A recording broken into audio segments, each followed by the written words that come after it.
In this video, we'll be demonstrating the designations feature that allows the definition and then the takeoff of fixtures and equipment from schedules. We've already got a project set up here in Estimation MEP with some content in Connect. We've got some drawings and some schedules that we're going to work with. In this case, let's have a look at the lighting schedule we're going to work with. We've got exterior luminaires in a table on the left and interior. These are going to be defined in the estimate and on the drawings, A1s, A2s, etc. And we're going to want to define them and take them off. So looking at how we do that. Starting up with a new estimate, we will bring in the drawings and the schedules as usual and convert them ready for review and takeoff. So we'll add them in. We'll just work with the lighting one for now. And as you can see, they're going to start populating in as usual, ready for us to use. On the left, if we look at the nav, we've now got a designation section. This is where we can define lists or hierarchical lists of designations. And in there, we can insert the lists one by one and the items one by one by creating a list and then creating designations on the right. Or we can use an AI-powered feature to create the designations from the schedule tables, which is the one we're going to use to get these into the system. So firing that up, we can then use the lighting schedule that's already been brought into the estimate. We'll work with the luminaires, interior luminaires on the right, the A1s, the A2s, etc. What we can do is we can simply bound that table that we want to work with and get imported into the system, submit it to the automation, and it will then read, tidy up, etc. and present us with a preview of what that table represents. And what we'll be presented with is a preview on the left to work with first, before we then decide to commit that into the designation list itself. And as we can see, we've got the interior luminaire schedule as a header/table name, and then we've got the A1s, A1D, A2s, and the key and the description has been put together, ready for us to use. There's a fair amount there. Creating that via this mechanism is a lot quicker than having to type them in one by one. They're now there populated in the folder or the list as count-based designations. They are empty. We could start taking them off and then populate them later and have the takeoffs automatically update, which we'll highlight, but we'll also show how we can create them manually or edit them here. So an A1 open has a quoted items to show whether the stuff inside is special order quoted or not. They're the things the designation really represents. And we can populate the actual designation item by item at a time from trade service or look-ins, for example. We'll look for a luminaire. Or instead, we can use assemblies as a template. And here I've set up in my assemblies template designations. There's distribution we're not working with, but lighting has 4 templates in there ready to go populated. And we'll use one of these 2x4s to represent this recessed 2x4. And if I add that in, all my items are pulled across. The system's going to warn me that this was a count-based takeoff, but I've added something that makes it count and length, which we'll come back to and address in a minute. But it's telling us that it's got different behavior. And then what we can do is we know that the luminaire and the lamp at the bottom are the special order / quoted items. So we're going to tick them so that they are treated as such when we get to the summary and things like that. We'll change that length to a count. So that's going to be working with auto count, etc. That means we've got a count-based designation once again. And we can save that and that's ready to go. You could go through the A2D, the A2s, etc. and do that, but you don't need to do that until later because we can fill them in and have them update later. So for example, we'll keep this A2 as empty. It's listed and we'll show that we can work with it and take it off so that we can get these designation counts out very quickly for a quote and then get them back into the system while we do everything else.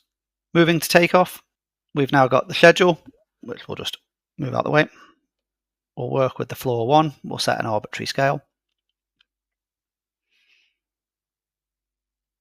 And what we can see is we now have the designations section as part of the takeoff, where we can see those folders or lists we've created and the contents in it. And as you can see, I can open this A1. I can start working with it, and what I can do is I could say it's a count-based designation, and I could start manually counting them 1, 2, 3, 4 at a time and work my way through all these A1s on all the drawings. That's obviously going to take some time, and we do have auto count. So what we can do is we can skip to that instead. We'll cancel out the other one. We'll do an auto count, a very rough one on the A1. So we'll start up the whole square or rectangle. Call it A1. We're going to let the application do the counting. It'll go off, do its usual business, As we can see, it's come back with 114.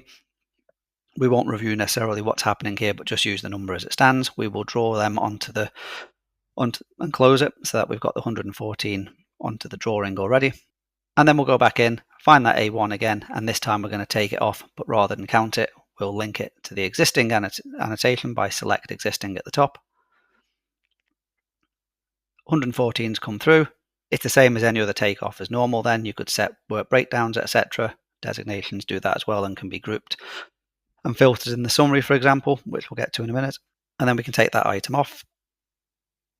It'll appear in the audit trail as a designation takeoff, the 114 that we were just talking about. And you can open it and have a look and see what the components are within and what the quoted and non-quoted items are. So you can quickly review it and know if you need to go back and do anything different in the designations. Within summary, designations that have been taken off will consolidate and appear at the top. So we've got 114 A1 at the top now, and the non-quoted components within the designation are also in the summary and fall out as individual items. The designation itself representing the quoted items. Moving to the A2, which we mentioned hasn't got any components in it because we're going to fill them in later. We just want to get the counts done as quick as possible across all the drawings so that we can get the quotes sent out or the request for quote. We'll do the A2. We're following the same workflow as what we followed with the A1. 40 in this case. Again, we'll just draw them on. We then go to the designation. The A1 is there. We go to the designations. We find the A2. We take that off, even though it has no components within it, and we link it in. And what we've got is in the audit trail, we've now got an instance of that with a count of 40. So we've A1 populated, A2 not populated, but still as a valid takeoff. And if we move into the summary, we can now see we've got the A1 and the A2. So as you build out all these designation counts across all the drawings, they'll consolidate. I could then download them to a bill of materials, or I could use the existing send for quote to quickly just tick those and say, right, here's my designations. Here's some detail I'm going to send you from some background specifications, but these are the things I need a quote for special order items. They'll then come back. Whilst they're being processed and they're taking time to do, the estimator can then work with the estimate with the rest of it and continue populating the estimate. When the quotes come back though, they're straight into the quotes section where they can start defining what those quotes are that have come back and that they're working with. In this case, we'll just say luminaires for 3,500. That's now in as a quote representing those designations that we would have sent out. And we can see that that comes through. That's part of final pricing and all the relevant reports. The estimate isn't complete though, because we've been working with the blank designations while we've just been getting the counts out for quote. So we need to come back and make sure that everything's accurate and get all those other components brought through. What we're going to do is after the takeoffs have been done, we'll open this A2 and we're just going to populate it with components as we did with the A1 earlier, which we'll show here. We'll use a template again. There's a 2x2 to represent a 2x2. Again, the application knows these were taken off as count. There's an existing 40 count. We can't have a length in there, so it's warned against that. We did want to correct that, so we correct that back to a count, and that's fine. And we mark the quoted items and the non-quoted items as they are. And what we've got is we've got the A2 that's quickly populated from the assembly or the template in this point. And you'd work through, the estimator would then complete all of these as they need to make sure every designation is complete. Takeoff has then automatically updated to represent what we did in the designation for the A2. All them changes flow through so that the audit trail is fully updated, and the same happens on the summary. So again, we've still got A1 and A2, but the rest of the components, because they're in A1 and A2, those counts have increased because they've now brought through all the relevant components.